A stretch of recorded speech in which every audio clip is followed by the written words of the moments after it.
Hey there YouTube, this is Back to Fit here with another exciting video.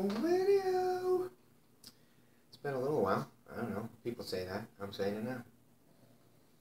Durian Rider and Freely's banana diet doesn't work for me.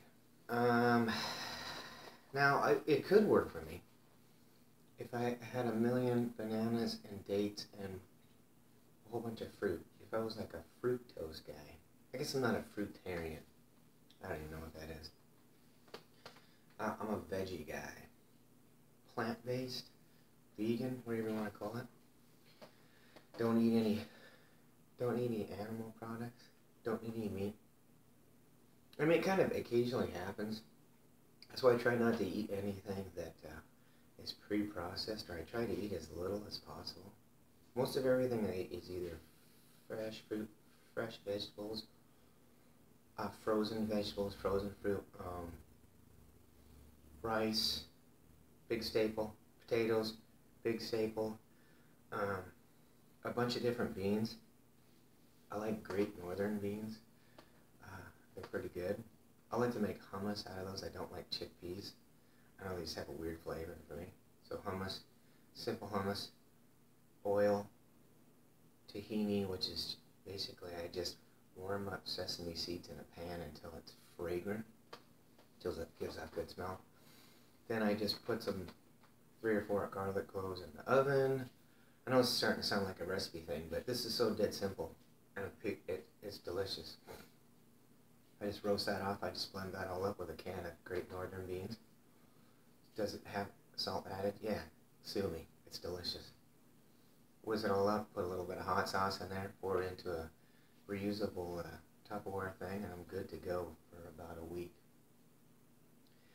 It's good stuff.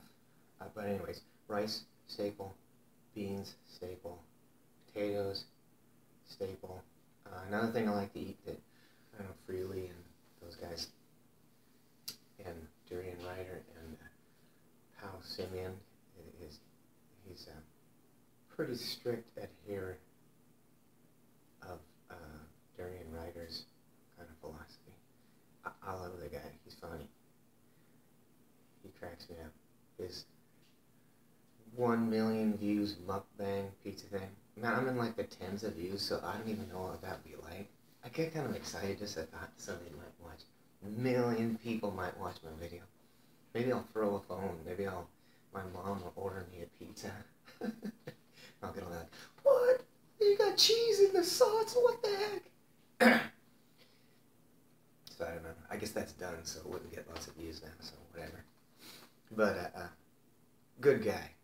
And Freely is pretty awesome. They say the F word a little more than I would. Durian Rider is kind of an angry dude, but he's getting a lot of hate on here because he's pretty much established the boilerplate for the how to use angst marketing. Just get people pissed off and then watch your videos, and a whole bunch of people will respond to it, and whatever. That works for him. Like I said, I'm in the tens of views. I just want people to subscribe. Oh please, subscribe, and I'll mention you in the next video. Okay? Does that help? Yeah. So I was getting back to the staples thing. I'm all over the place, and I'm always gonna be that. No need to edit this stuff. So rice, beans. I eat bread too, so I guess that flour is considered to be a staple. I make that myself too, and I have a video on my channel. You can check that out.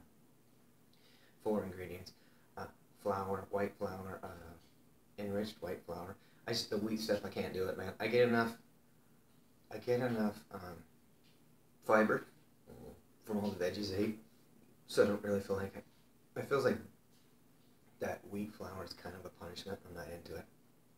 So it has 4 ingredients: white enriched flour, yeast, yeast nutrient instead of salt, and water. Cook it. I cook it in a pot so you can get like that artisanal crust. Oh, I love that. I freaking go nuts for that. I dip my hummus, previously mentioned hummus, in that. It's pretty darn good. It's not fruits. not, and the bread ain't raw. I don't know this raw till 4 thing. Really catchy turn. Super catchy turn. And I think it's great if people are into that, if people are into buying 8 million bananas and dates. I love dates. If I'm going to go on a long bike ride, if I'm going to go more than, like, let's say more than 20 kilometers on foot, and let's say more than 40 kilometers on the bike, I like to bring those dates that you just put them in your pocket. There's just a lot of carb punch there. A lot of sugary goodness to keep you going. So I'm not afraid of sugar. I just don't want to eat sugar that's like been used bone char. So I really like maple syrup. Now it's processed somewhat. I buy the amber stuff, which is the least processed. It's the cheapest. So what the heck? Let's do it. I love me some maple syrup, and I like the organic, just white sugar. Just pour it in stuff. I make drinks. I just mix it with cold water. I know it sounds kind of cheesy. It has a tendency to drop to the bottom. You just mix it up again, and you're good to go. Long rides, heavy duty workouts, and that's kind of the next thing I want to talk about. So I got the staples. So I'm just going to do a quick list of what I eat in a day. Oatmeal with some white sugar, organic sugar, raisins, and bananas. I do eat a lot of bananas. Probably never have more than 6 or 7 in a day, so don't do like 30 in a day. I never really got that whole thing. Who can afford to eat 30 bananas in a day? I gotta buy something like this. I'm not gonna spend that much money on bananas, and maybe that's wrong. I don't know. I could probably do that with the amount of riding I do, and that's the next thing I want to get to. So, but I was saying everything I eat today. So I eat oatmeal. Then for lunch I basically have like a whole potato, cup of rice, cup of beans, something spicy, sweet or something. I like that Thai chili sauce in there. An avocado, half or a whole, depending on how I'm feeling. And then I just basically have that same thing for dinner. And then I snack on things like apples and strawberries and bananas and almonds and raisins. And that's pretty much everything that I eat in a day. It sounds kind of boring, but I try to keep it somewhat. I try to keep it cheap, because when you have a family, you have to keep things kind of cheap. Got to keep the rest of the family happy. So if you're going to use the durian fruitarian diet, you're going to have to use a free-leaf fruitarian diet. You're going to have to ride a lot. You're going to have to exercise a lot. And so I saw 6-day week is my schedule, and it's kind of an up towards the middle, down towards the end of the week. So Monday's the least, and Saturday again is about equal to Monday. So increase in time, decrease in intensity. So usually about 3.5 hours in the middle of the week, and you can guess what goes on either side of that curve. But if you didn't do that and you ate all those carbs, you ate all that sugar and rice and sugar, starch, you probably wouldn't lose weight. It's not some automatic thing. If you do that, then you lose weight. If you just eat a whole bunch of carbs. Now, also in the same rate, it ticks me off when people go on and on about these fad diets. Like, just eat protein and that'll help, or just cut out the carbs and the Atkins business, and that'll help. I don't know.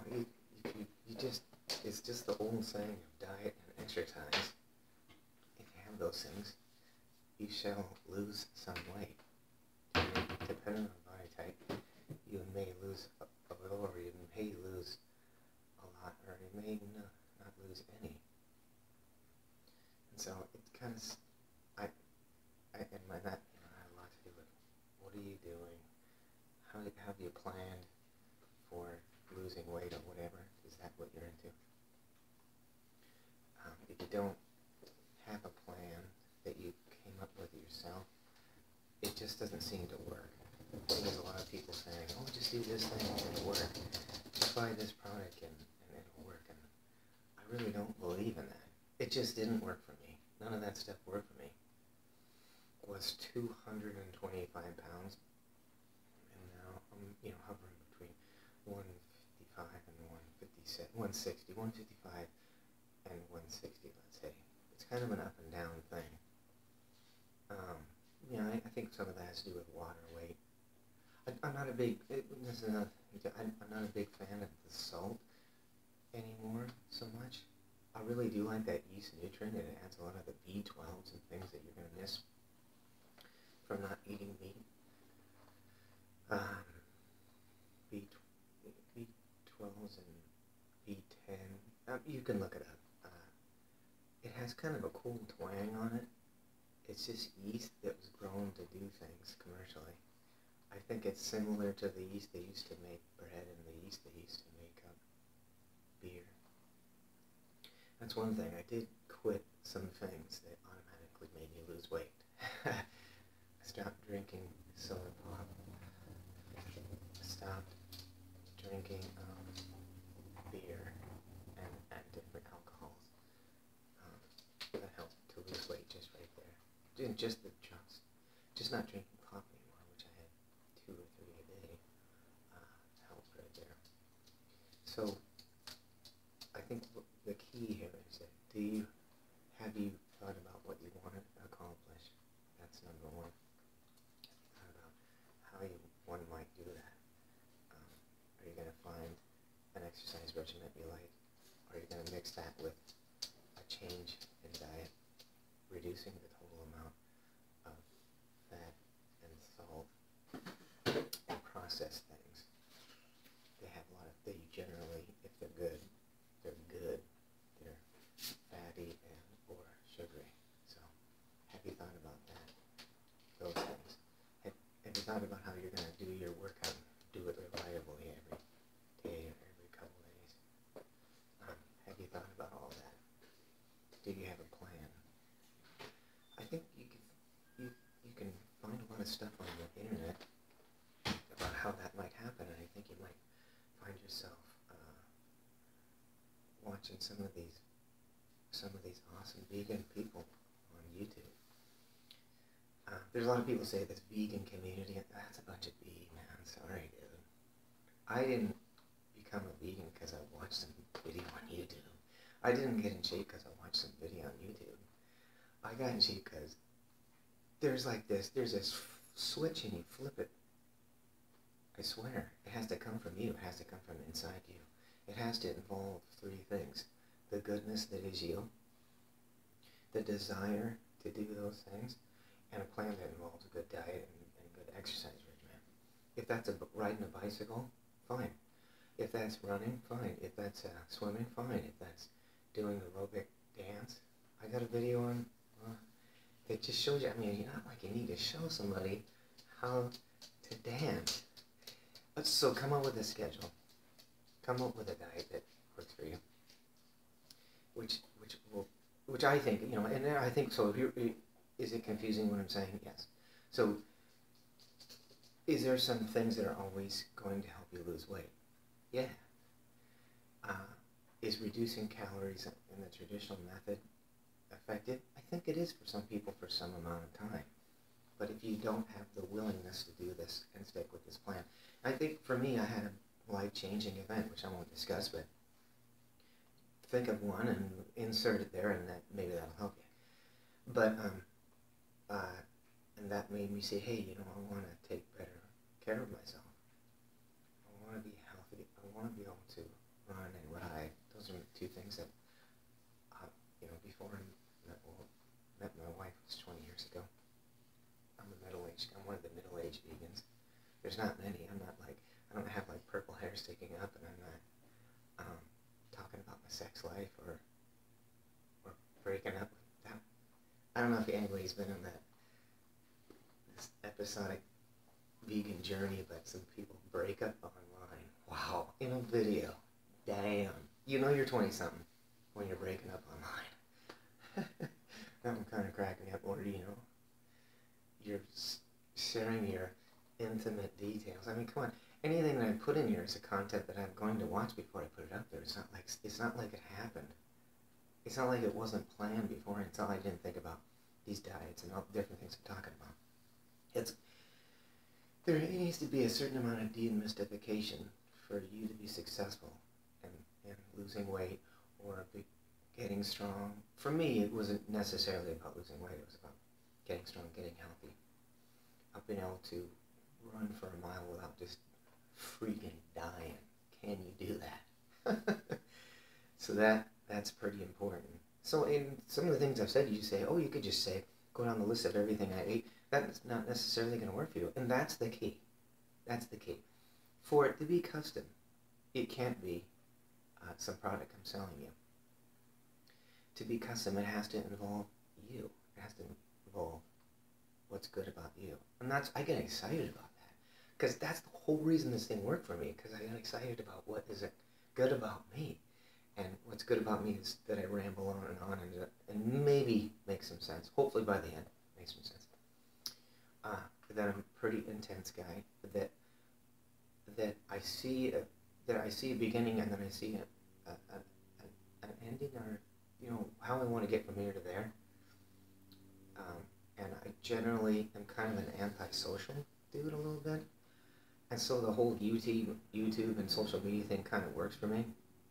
I think there's a certain level of sensitivity that someone who's interconnected with other people lacks. Or if they have that, they'll get insulted. They'll get their feelings hurt. I mean, come on. It's just online, man. It's not a big deal. It isn't real. It's just like me doing this. It's just like a video game. It isn't necessarily important for you to get connected to me. You know what I mean? I think there's a lot of that. There's a lot of 20-somethings online, on YouTube especially, Vine and Snapchat and Facebook and all those different ones. And I don't belong to all of those, just the ones I think are important for this. But you don't have to get connected to this thing that we're never going to have. We might have a face-to-face, I don't know. But the bulk of us aren't going to have a face-to-face. So what is important here is you and what you do and what makes you special. So concentrate on that. Concentrate on making a list of everything that you want to do, right? And then, deciding how you might do that. And I think there's nothing wrong with getting information from people that are professionals or specialists. I don't think I'm a professional or a specialist, but I think that there's things that you can learn from me. And if you leave a comment, I think there's things I can learn from you. If there's some idea for a video that you want to say, hey, you're completely wrong about this. Make a video about this, or whatever. Just make a comment. Please subscribe. Peace.